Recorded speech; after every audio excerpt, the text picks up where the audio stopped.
Bonjour à tous, j'espère que vous allez bien. Je suis contente de vous retrouver pour une nouvelle chronique magique,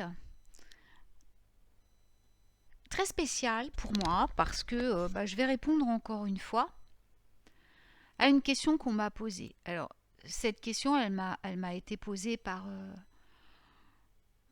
une dame qui me suit depuis pas mal de temps, je dois dire, et qui a pu bien constater au fil du temps, au fil des jours, l'évolution de le tournant qu'a pris ma vie et puis la façon dont j'ai réussi à surmonter les épreuves que j'ai subies et puis en fin de compte à la manière dont j'ai réussi à trouver vraiment mon équilibre, ma sérénité, mon bonheur, bien sûr à travers la magie, certes au départ, mais ensuite à travers la magie de la vie elle-même, je veux dire, à travers la vie elle-même. Parce qu'en fait, euh, le but de chacun d'entre nous, je pense que je ne me trompe pas en disant ça, c'est bien sûr de trouver le bonheur. Les gens vont aller spontanément à la recherche du bonheur. Quand on est enfant, le bonheur se résume à peu de choses. Mais dès qu'on commence à grandir et qu'on est en contact avec les parents, l'entourage, après à l'école et tout, eh bien, c'est là que le problème, c'est là que les problèmes vont commencer, parce qu'en fait, c'est là qu'on va se forger, je dirais, notre identité. Et je pense que ça, c'est vraiment le frein le plus difficile à enlever pour atteindre le bonheur. On est beaucoup plus qu'une identité. Et en fait, moi, j'ai trouvé vraiment le bonheur au quotidien, même instant après instant, je devrais dire. C'est-à-dire en arriver à un stade où la peur, je ne connais plus. La peur, la crainte, l'anxiété, le stress, tout ça a disparu totalement de ma vie.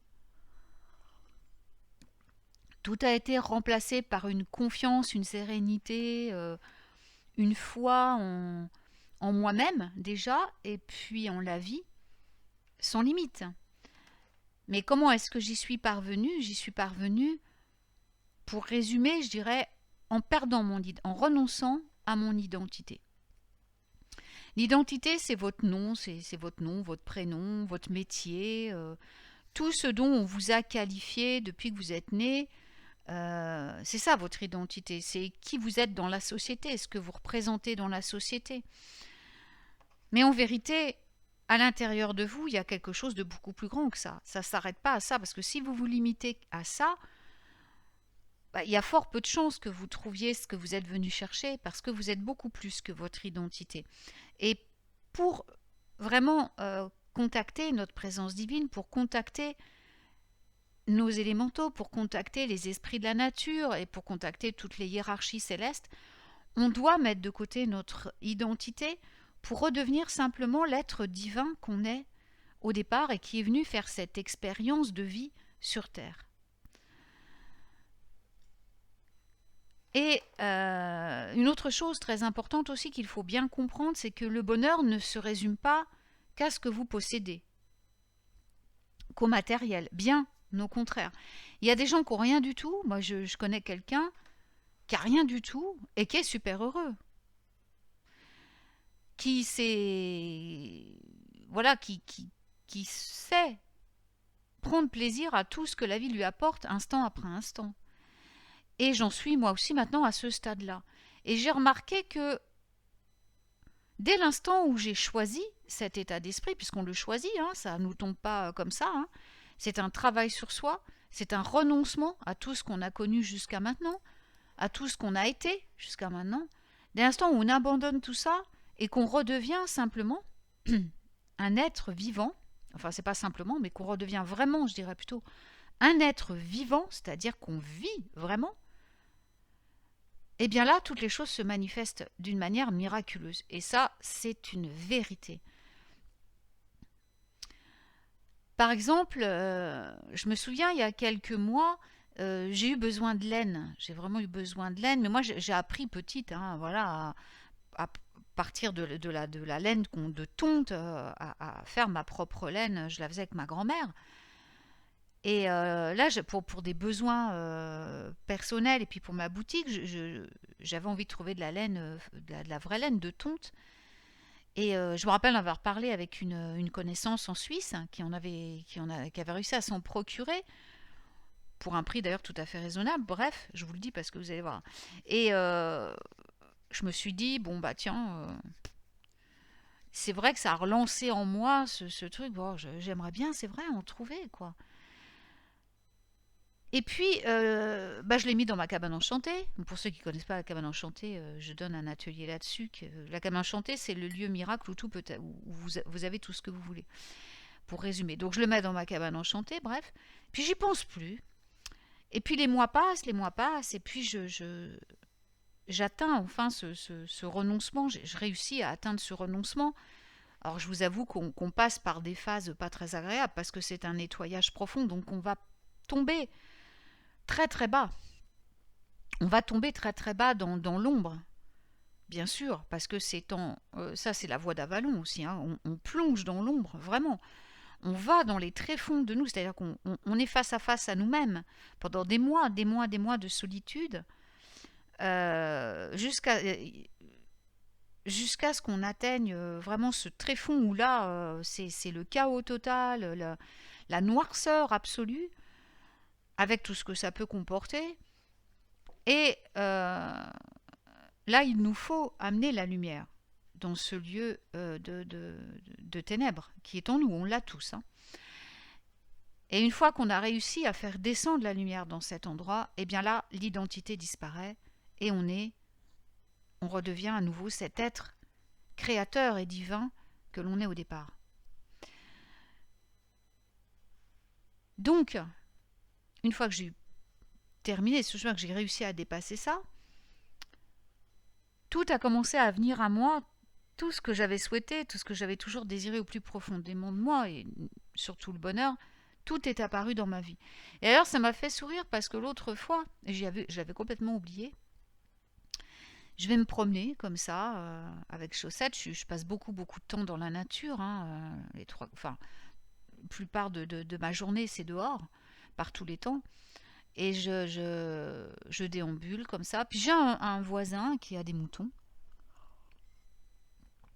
Et puis il m'en parlait l'autre fois. C'est des moutons qu'il a recueillis, qui avaient été abandonnés par leur propriétaire. Il n'en voulait plus, il voulait les tuer. Il en avait trop. Donc ils étaient tout jeunes, c'était des petits agneaux à l'époque. Donc il les a récupérés et il les a sauvés. Et là ils lui ont donné une tonte fort généreuse, je dois dire. Et eh ben, il l'a mis de côté, il l'a posé à terre, voilà, et du coup, bah, j'ai pu recevoir cette tonte que vous allez voir en photo sur la vidéo. Et donc, bah voilà, j'ai ramené chez moi petit à petit parce que je suis à pied, donc voilà, j'ai tout ramené à la maison. J'avais pas envie de prendre la voiture pour aller la chercher. Et petit à petit, je la lave. Là, j'en suis qu'au lavage. Hein. Je n'ai pas encore commencé à carder et tout, mais là, j'en suis déjà au lavage. Donc, comme j'ai pas énormément de place, ma maison est pas très grande. Hein, donc voilà, puis j'ai pas trop d'endroits pour mettre. Donc, je la prends petit à petit, je la lave, je la fais sécher tranquillement. Premier lavage, deuxième lavage au cas où. Et après, je la stockerai, je la carderai petit à petit. Puis on verra je verrai pour la filer ensuite, je verrai comment je fais. Ce que j'en fais vraiment, elle est magnifique, elle est d'une qualité extraordinaire. Je suis ravie, et je suis enchantée. Et ça fait partie du bonheur, vous voyez. Le bonheur, c'est que à chaque instant, la vie vous apporte ce que vous avez besoin. Mais pour ça, il faut renoncer à qui on est. Alors, ça, Chaussette a vu quelqu'un, donc tais-toi, Chaussette, s'il te plaît. C'est le voisin. Viens. Elle a le droit de s'exprimer.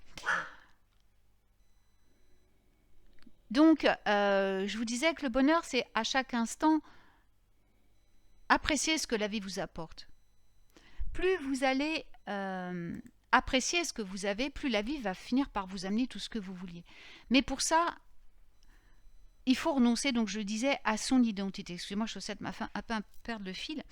Et le système dans lequel nous vivons actuellement met tout en place pour que, au contraire, l'ego prenne de plus en plus de place et donc règne sur nos vies en nous apportant la peur, l'insécurité, la souffrance et tout le reste, tout ce que vous connaissez qui fait chuter l'humain, hein, mais qui fait surtout que le système a tout pouvoir sur vous au bout d'un moment.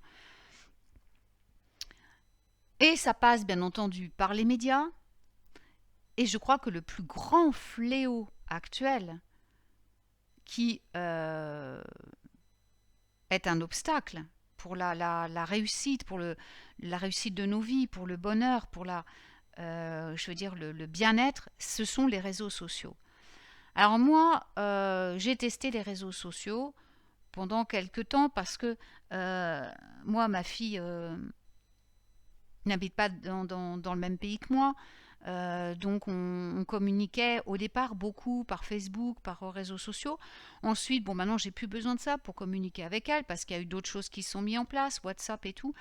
Donc j'ai plus besoin en fait des réseaux sociaux qui me servaient uniquement à communiquer avec ma fille. Et puis quand j'ai ouvert mon école de magie, j'ai vraiment profité des réseaux sociaux pour transmettre des choses aux gens, pour envoyer des messages quotidiens, pour les aider. Je n'ai jamais été voir sur leur mur ce qui se passait. J'ai jamais été voir la vie des gens parce que ça ne m'intéresse pas. J'ai déjà bien assez à faire avec la même. C'est pas que je me moque de ce que les gens vivent. Je veux dire par là, c'est que je n'ai pas envie d'être influencée par quoi que ce soit d'autre que par ma quête personnelle. Mais je m'aperçois que beaucoup de gens, malheureusement, perdent pied à cause des réseaux sociaux, en essayant de s'identifier à d'autres. Alors avec le pire, je crois que c'est les influenceurs, en plongeant dans un système d'économie qui va vous faire dépenser tellement plus d'argent pour acheter des choses qui vont vous apporter sur le moment du plaisir. Mais la joie, vous ne l'atteindrez jamais comme ça, parce que la joie ne s'achète pas. La joie, elle est en vous. Et la joie, seule, peut vous apporter le bonheur.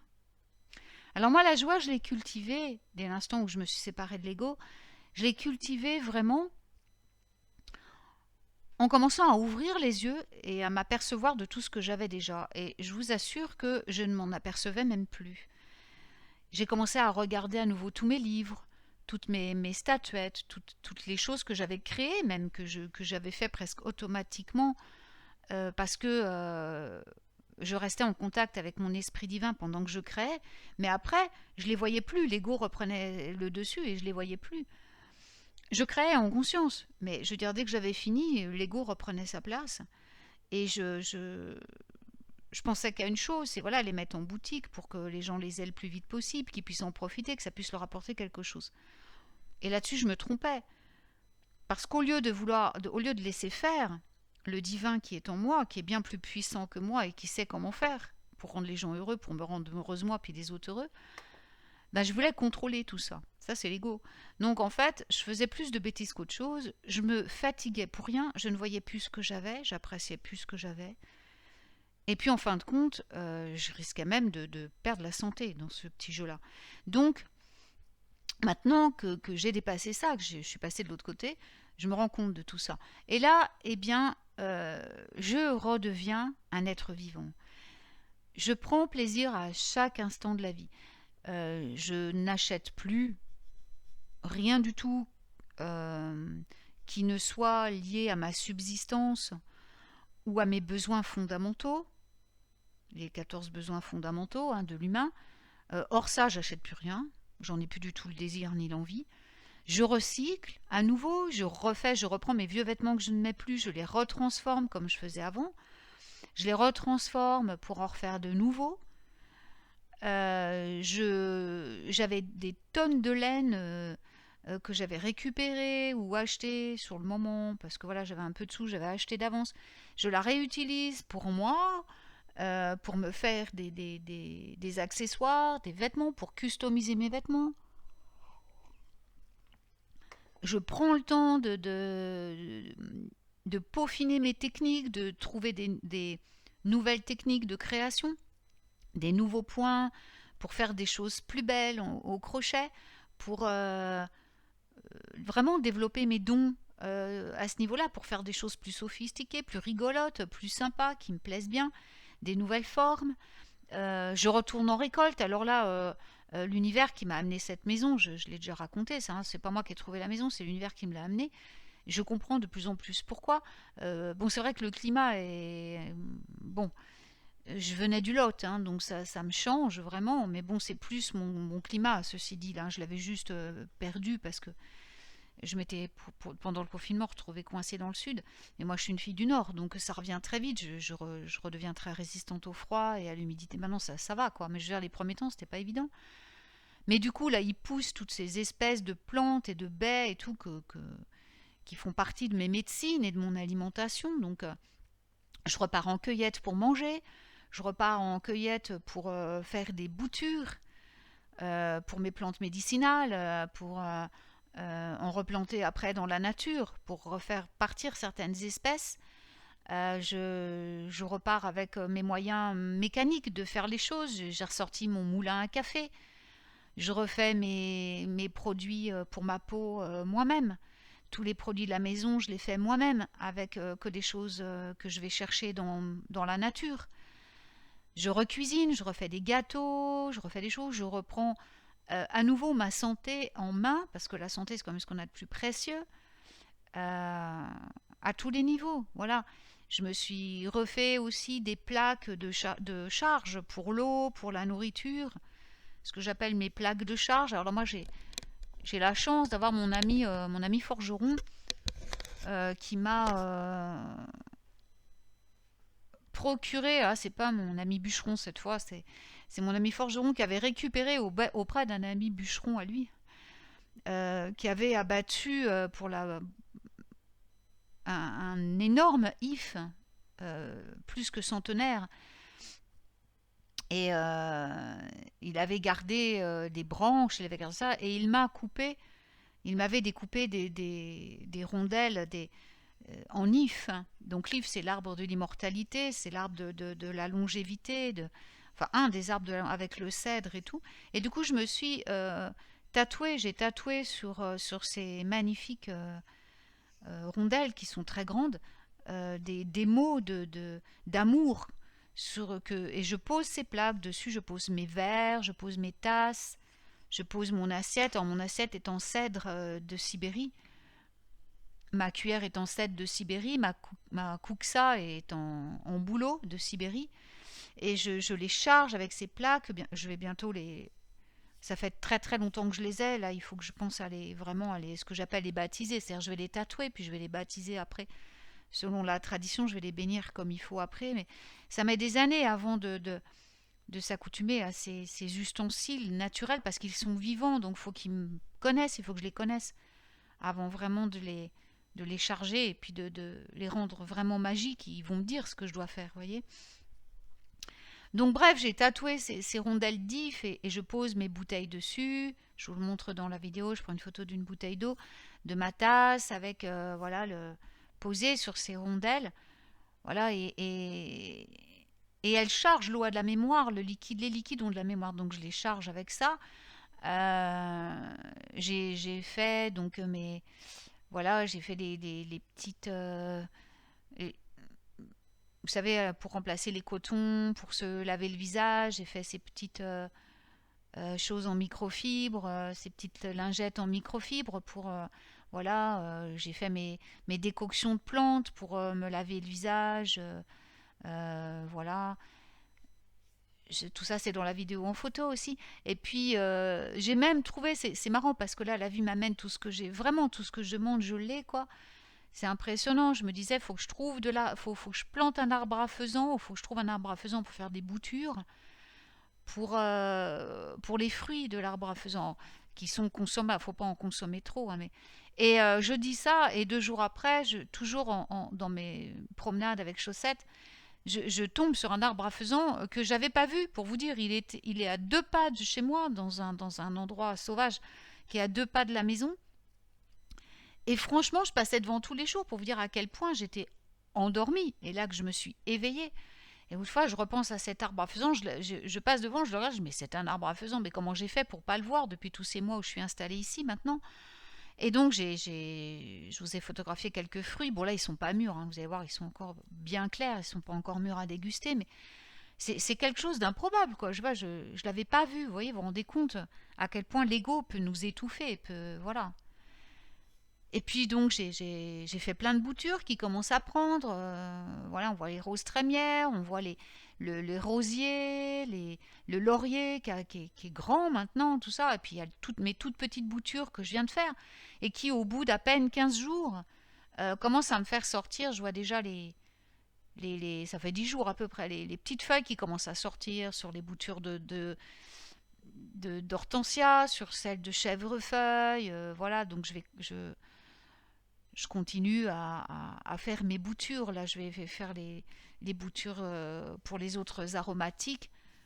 Et voilà. Et puis, bon, bah, pour le potager, ça se prépare aussi. Je fais ça à l'intuition. Je fais pas ça en semant des graines. Je fais ça en laissant les plantes elles-mêmes. Elles me disent ce que je dois faire parce qu'il y a qu'elles qui savent comment elles peuvent pousser, en fait, le mieux possible. Et je communique avec elles pour voir vraiment ce qu'elles veulent et ça marche super bien. En fait, c'est ça le bonheur, c'est redécouvrir tout ce qu'on est capable de faire. C'est de réentendre la voix divine en nous et d'agir pour que ça se mette en place. C'est pas le tout d'en parler, c'est pas le tout de le lire, c'est pas le tout de l'écouter. Mais vous devez agir pour ça. C'est-à-dire vous devez prendre des décisions qui vont dans le sens de dire je vais être heureux. Parce que c'est ça qu'on vient faire ici. On ne vient pas sur Terre pour s'enquiquiner, on ne vient pas sur Terre pour se galérer la tête. Hein. On vient sur Terre pour s'enrichir, pour trouver l'amour, le vrai amour. Hein. Je ne parle pas de l'amour romantique comme le conçoivent les humains. Je parle le vrai amour, l'amour inconditionnel, l'amour divin, envers tout et envers tous, et envers soi-même. On vient pour faire l'expérimentation de la libération, pour ascensionner après. On vient, une fois qu'on s'est libéré, moi j'ai réussi, mais une fois qu'on s'est libéré, c'est vrai qu'après, tout devient plaisir et que là, on doit vivre le plaisir. On doit choisir de vivre le plaisir. Mais c'est ça qui m'a aussi amené à me libérer de l'ego. C'est qu'un jour, j'ai fait ce choix. Je me suis dit, maintenant, je suis tombée très, très... C'est vrai que j'étais tombée très, très bas. Et comme je vous l'ai expliqué, hein, j'avais atteint vraiment le seuil limite. Et quand je suis arrivée à ce stade-là, j'ai dit, c'est bon. Là maintenant, j'ai tout vu, ce qui n'allait pas, j'ai tout géré ce qui n'allait pas. Maintenant, je vais me libérer, vraiment, je vais sortir de ça, du dernier cap de la noirceur, en choisissant uniquement d'être heureuse.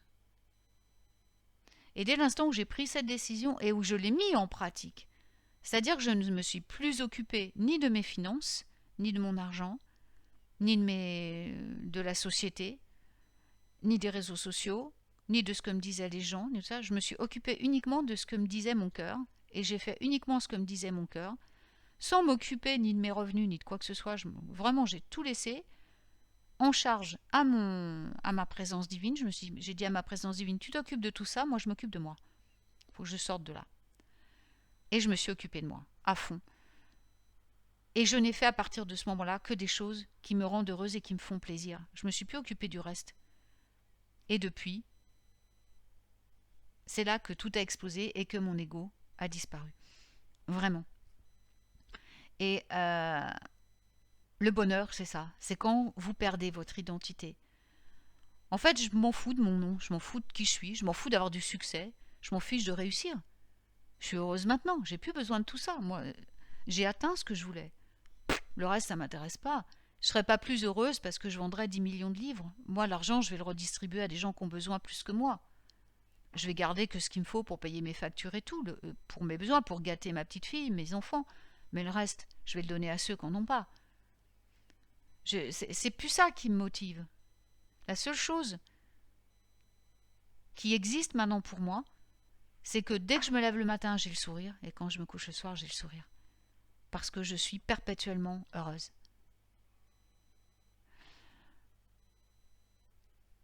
Voilà, alors j'espère que Je sais pas si cette vidéo a répondu à la question de cette dame, mais en tout cas, c'est ce que j'avais à dire sur le bonheur.